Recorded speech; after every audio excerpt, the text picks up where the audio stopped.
A fishing community in Tanawan, a small coastal town 20 kilometers south of Tacloban City, have been going out to sea in boats made out of refrigerators after their vessels were destroyed by the killer Typhoon Yolanda.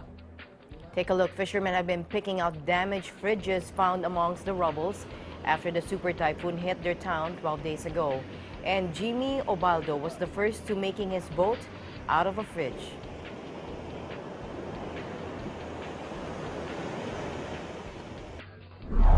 Ana kung lain yung mga anak-anak kuan, maluga nagplano. Waray gada kiton sa pagplano anak mga anak tay pwede ini ma kuanan ta. Inin ma baga sinisim baga pagka mantiniram ba. Ami to nga iraging katigan. Using the fridge boat, this can only go as far as 1 kilometer from the shore, while the normal boats used by fishermen can go as far as 5 to 10 kilometers from the coast. Ryan Centro made his fridge boat 3 days ago after he was inspired by Obaldo's idea. Sumubad ko la. Sumubad la kayera. Sumubad ka na? Tapos?